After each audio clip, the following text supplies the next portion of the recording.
something to say. I think we're forgetting something. Ahem.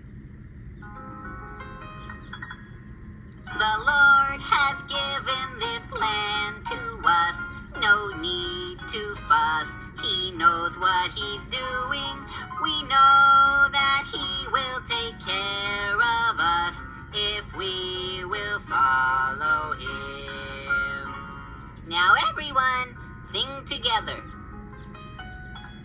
The Lord has given this land to us, no need to fuss. He knows what he's doing. We know that he will take care of us if we will follow him.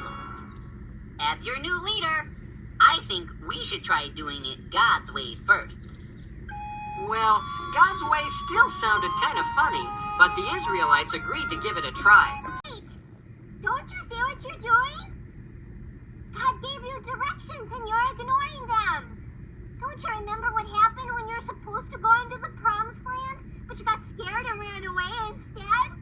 Because you didn't follow God's directions, you had to stay in the desert for 40 years. Well, yeah, but that was... I know God's directions don't always make sense to us, but things work out a lot better when we do them God's way instead of trying to do things our own way.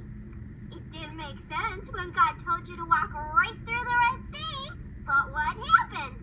The water dried up. And it didn't make sense when God told you to live in the desert even though there's no food in the desert, but what happened? God gave you